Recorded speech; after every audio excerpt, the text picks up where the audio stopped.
Assalamualaikum, halo teman-teman.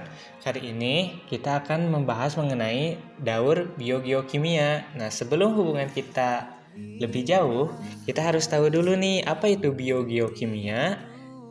Nah, biogeokimia ini terdiri dari 3 kata utama. Ada bio yang berarti organisme hidup, kemudian geo yang berarti bumi, dan kimia yang berarti zat atau unsur kimia.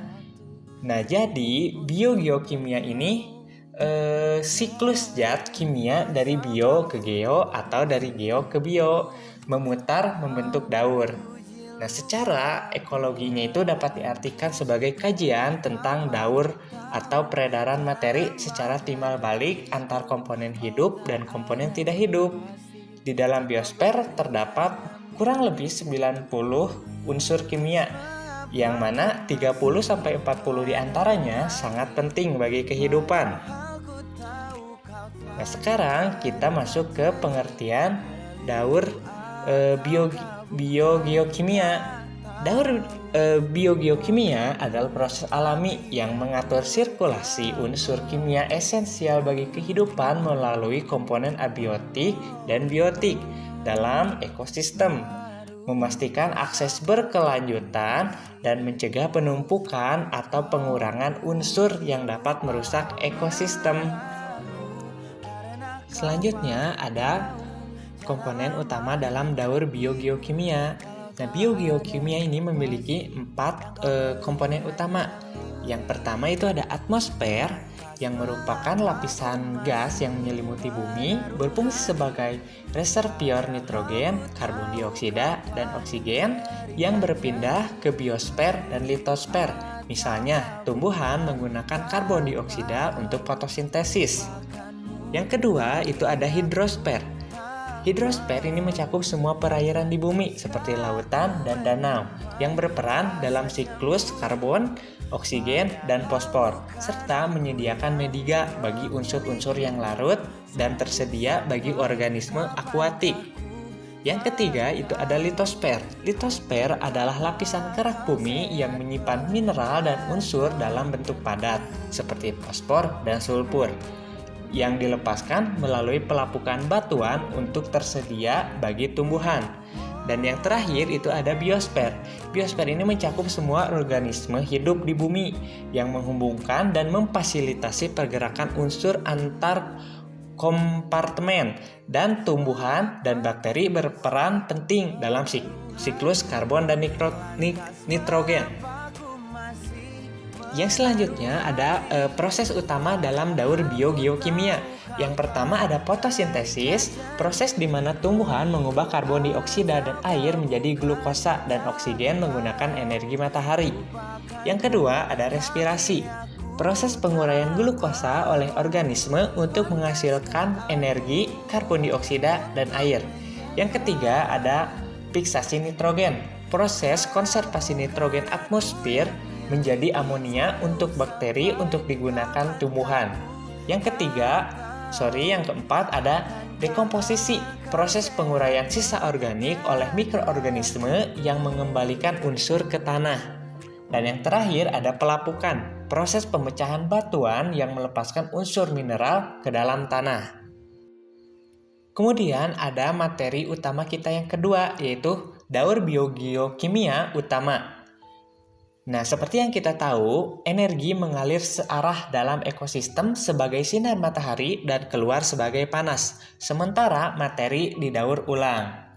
6 elemen utama, karbon, nitrogen, hidrogen, oksigen, fosfor, dan sulfur berperan penting dalam pembentukan molekul organik dan beredar lama di atmosfer, tanah, dan air.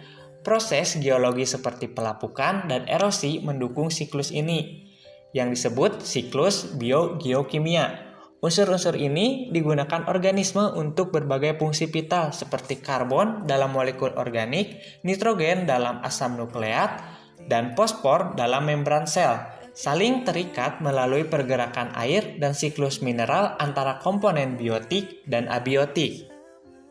Di sini ada beberapa siklus dalam daur biogeokimia. Yang pertama ada siklus air. Hidrosfer mencakup semua pergerakan dan penyimpanan air di bumi, termasuk air cair di sungai, danau, dan lautan, serta air dan es. Energi matahari menggerakkan siklus ini melalui penguapan air dari permukaan, di mana air cair menguap menjadi uap air dan disublimasi dari es. Uap air kemudian mengembun menjadi awan dan akhirnya menyebabkan presipitasi atau hujan salju yang mengembalikan air ke permukaan. Air yang jatuh bisa menguap kembali, mengalir di permukaan sebagai limpasan atau meresap ke tanah, membentuk air tanah. Air tanah berfungsi sebagai reservoir penting dan dapat mengalir perlahan ke sungai dan danau. Hujan dan limpasan permukaan juga membantu mendaur ulang mineral serta fosfor dan sulfur dari daratan ke perairan yang berkontribusi pada ekosistem. Tanaman memainkan peran penting dalam siklus ini melalui transpirasi mengembalikan air ke atmosfer setelah penyerap dari tanah. Yang kedua ada siklus karbon. Karbon adalah unsur kedua paling melimpah dalam organisme dan terdapat dalam semua molekul organik serta beberapa molekul anorganik seperti karbon dioksida atau CO2. Karbon menyimpan energi dan banyak senyawa karbon dari tanaman dan alga yang mati telah menjadi bahan bakar fosil selama jutaan tahun. Sejak revolusi industri, penggunaan bahan bakar fosil meningkat pesat menyebabkan peningkatan dramatis karbon dioksida di atmosfer yang berkontribusi terhadap perubahan iklim dan masalah lingkungan global. Siklus karbon terdiri dari dua subsiklus utama. Satu berkaitan dengan penukaran karbon yang tepat di antara organisme hidup dan yang lainnya berkaitan dengan siklus karbon jangka panjang melalui proses geologi. Pertukaran cepat terjadi melalui fotosintesis, respirasi, dan dekomposisi, serta siklus jangka panjang melibatkan penyimpanan karbon dalam bentuk bahan bakar fosil dan perubahan bentuk karbon melalui proses geologi. Keduanya saling terikat dan penting untuk memahami dinamika karbon dalam ekosistem dan dampaknya terhadap lingkungan. Dalam siklus karbon terdapat dua siklus. Yang pertama ada karbon biologis dan yang kedua ada siklus karbon biogeokimia. Nah, di sini kalian bisa melihat saja di gambar dari perbedaannya. Namun, ada hal yang paling harus kita ingat bahwa dalam proses utama fotosintesis dan respirasi organisme itu dilakukan oleh siklus karbon biologis. Sedangkan siklus karbon biogeokimia itu melakukan larutan karbon dioksida dalam air, kemudian pembentukan kalsium karbonat, dan pembentukan bahan bakar fosil. Selebihnya bisa kalian lihat saja di gambar dan bisa dibaca. Siklus yang ketiga itu ada siklus nitrogen. Nitrogen sulit diakses oleh organisme hidup karena sebagian besar nitrogen di atmosfer terdapat dalam bentuk gas N2 yang tidak dapat digunakan langsung. Tumbuhan dan fitoplankton tidak dapat mengubah nitrogen ini, sehingga bakteri tertentu melakukan fiksasi nitrogen dengan mengubah gas nitrogen menjadi amonia, yang kemudian menjadi amonium. Selanjutnya, bakteri mengubah amonium menjadi nitrit, dan nitrit yang dapat digunakan oleh tumbuhan untuk membentuk molekul seperti DNA dan protein. Nitrogen organik sangat penting bagi dinamika ekosistem karena ketersediaannya membatasi proses seperti produksi primer. Proses denitrifikasi oleh bakteri mengubah nitrat kembali menjadi gas nitrogen, mengembalikannya ke atmosfer. Aktivitas manusia seperti pembakaran bahan bakar fosil dan penggunaan pupuk mengubah siklus nitrogen yang melepaskan oksida nitrogen dan menyebabkan eutrofikasi, di mana limpasan nutrisi meningkatkan pertumbuhan alga, mengurangi oksigen, dan mengancam kehidupan akuatik. Nitrogen juga dapat berpindah dari sedimen dasar laut ke daratan melalui proses geologis. menunjukkan bahwa pergerakan nitrogen dari batuan ke sistem kehidupan mungkin lebih signifikan daripada yang kita perkirakan. Yang keempat ada siklus fosfor. Fosfor adalah nutrisi penting dalam proses kehidupan menjadi komponen utama asam nukleat dan fosfolipid, serta membentuk kalium fosfat yang mendukung tulang. Dalam ekosistem, fosfor seringkali menjadi nutrisi pembatas terutama di ekosistem air tawar. Fosfor berada di alam sebagai ion fosfat. Selain limpasan dari aktivitas manusia, fosfat alami terbentuk dari pelapukan batuan yang mengandung fosfat, mengalir ke sungai, danau, dan laut. Batuan ini sebagian besar berasal dari sedimen laut yang berbentuk dari organisme laut dan ekskresi mereka sumber fosfat lainnya termasuk abu vulkanik dan abu mineral. Proses pertukaran fosfat antara lautan dan organisme laut terjadi secara timbal balik. Namun pergerakan fosfat dari lautan ke daratan berlangsung sangat lambat dengan waktu tinggal rata-rata fosfat di lautan antara 2000 sampai 100.000 tahun. Kelebihan fosfor dan nitrogen akibat limpasan pupuk dapat menyebabkan pertumbuhan alga berlebih atau eutrofikasi yang menguras oksigen terlarut saat organisme mati dan membusuk, mengakibatkan kematian massal organisme akuatik, zona mati di danau, di muara sungai yang terjadi akibat proses ini telah meningkatkan jumlah dan luasnya. Contohnya zona mati di Teluk Meksiko yang disebabkan oleh limpasan pupuk dari sungai Mississippi mencakup area lebih dari 8.463 mil persegi. Limpasan fosfat dan nitrat juga merugikan ekosistem di danau, teluk lainnya seperti Teluk Chesapeake. Yang terakhir ada siklus sulfur. Siklus sulfur adalah proses penting yang melibatkan pergerakan sulfur antara lautan, daratan, dan atmosfer yang memiliki dampak signifikan pada ekosistem dan lingkungan. Sulfur di atmosfer sebagian besar ditemukan dalam bentuk sulfur dioksida yang memasuki atmosfer melalui beberapa cara. Pertama, melalui penguraian molekul organik, kedua dari aktivitas vulkanik dan ventilasi panas bumi, dan yang ketiga akibat pembakaran bahan bakar fosil oleh manusia. Di daratan sendiri, sulfur diendapkan melalui 4 cara utama: presipitasi, kejatuhan langsung dari atmosfer, pelapukan batuan, dan ventilasi panas bumi. Ketika hujan jatuh, sulfur terlarut dalam air hujan dan dapat membentuk asam sulfat lemah. Selain itu, saat batuan mengandung sulfur mengalami pelapukan, sulfur dilepaskan ke dalam tanah. Batuan tersebut umumnya berasal dari sedimen laut yang telah terangkat ke daratan melalui proses geologis. Sulfat yang ada di tanah dapat diserap oleh akar tanaman memasuki rantai makanan, dan saat makanan membusuk, sulfur dilepaskan kembali ke atmosfer sebagai gas hidrogen sulfida. Sulfur juga termasuk ke lautan melalui limpasan dari daratan endapan atmosfer dan ventilasi panas bumi di bawah laut. Di dalam ekosistem laut, sulfur digunakan oleh kemoatrop sebagai sumber energi yang kemudian mendukung berbagai kehidupan laut dalam bentuk sulfat. Aktivitas manusia telah mengubah keseimbangan siklus sulfur global. Pembakaran bahan bakar fosil dengan jumlah yang besar, terutama batu bara, melepaskan lebih banyak gas sulfur dioksida ke atmosfer. Saat hujan turun, melalui gas ini terbentuklah hujan asam yang dapat merusak lingkungan dengan menurunkan pH air di danau, mengancam flora dan fauna akuatik. Hujan asam juga dapat mengakibatkan kerusakan pada struktur buatan manusia seperti monumen marmer, menunjukkan dampak yang luas dari aktivitas manusia terhadap lingkungan dan tantangan yang dihadapi di masa depan.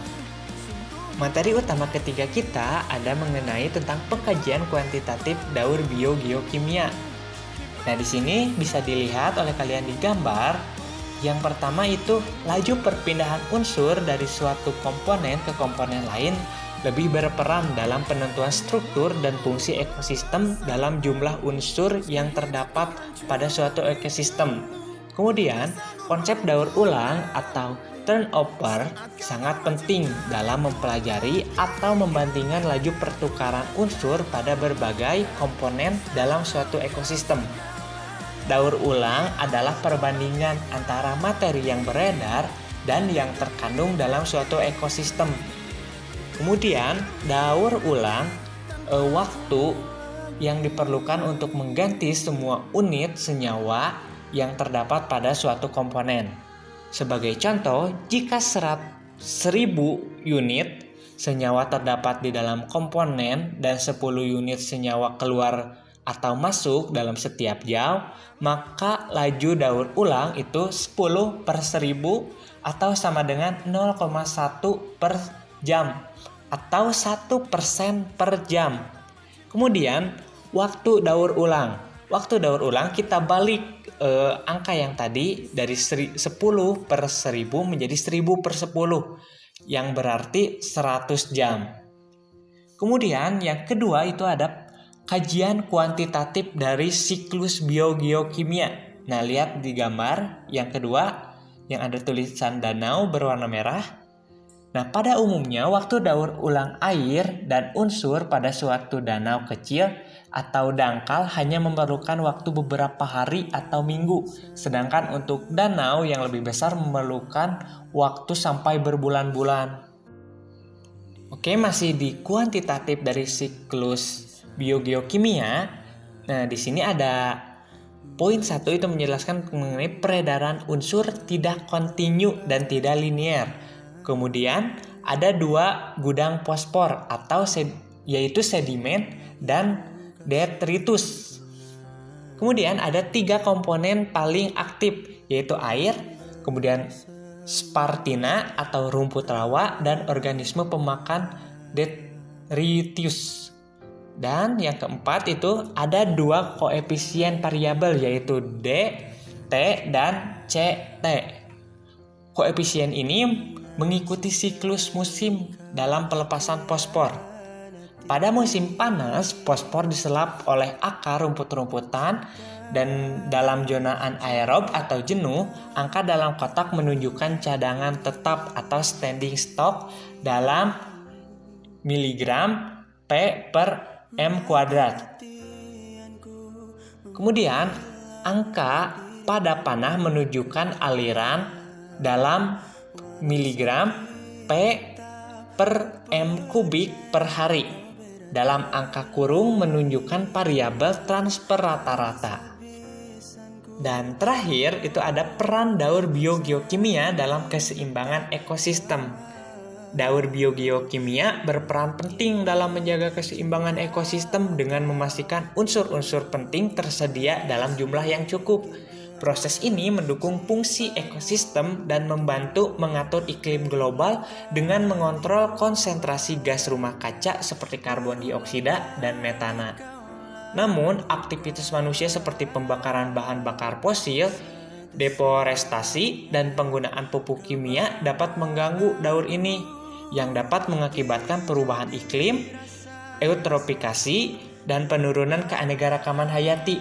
Oleh karena itu, memahami daur biogeokimia sangat penting untuk menjaga kelestarian lingkungan dan mengurangi dampak negatif terhadap ekosistem. Di sini kita dapat menarik kesimpulan kalau pemenangnya tetap orang lama. Enggak. Nah, kesimpulan yang sesungguhnya itu daur biogeokimia adalah proses yang mengatur sirkulasi unsur kimia esensial seperti karbon, nitrogen, fosfor, dan sulfur dalam ekosistem. Melalui proses seperti fotosintesis dan respirasi, daur ini mendukung kehidupan dan menjaga keseimbangan ekosistem. Namun, aktivitas manusia dapat mengganggu siklus ini, menyebabkan perubahan iklim dan penurunan keanekaragaman hayati. Penting untuk memahami dan melindungi daur biogeokimia demi keberlangsungan hidup di bumi ini. Tak terasa, ternyata materi yang kita pelajari pada hari ini sudah selesai. Nah, saya punya satu quotes yang cukup indah untuk kita dengar. Bunyinya seperti ini. Setiap unsur dalam daur biologi kimia adalah bagian dari cerita alam yang lebih besar, mengingatkan kita akan pentingnya menjaga harmoni dengan lingkungan. Sekian pemaparan dari saya di video kali ini. If you have any question, you can DM me, oke? Kalau kalian punya pertanyaan lebih lanjut, kalian bisa men-DM saya di Instagram atau di WA. Terima kasih dan sampai ketemu di video selanjutnya. Bye-bye.